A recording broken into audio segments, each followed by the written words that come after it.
This is BirthFit Functional Progression 1. It's a variation of a dead bug that includes a little bit more external rotation on the hips and a little bit more abduction of the shoulder.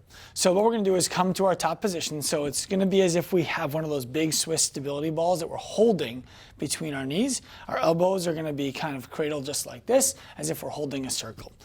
Now, to start progression 1, before we move into anything with the legs, we're just going to bring one arm over the head, keeping the back flat into the floor. Come on back, and then the other one. Good. Now from here, the next progression would be just do one of the legs at a time. So we would bring that leg down, continuing to open it up, externally rotate as it goes down, and then bringing it back up the whole time your back is flat. Then what we're going to do, if we can do both of those, is move to opposite arm and opposite leg at the same time. You're only going as far as you can go to keep your back flat into the floor and be breathing at the same time. This is BirthFit Functional Progression 1.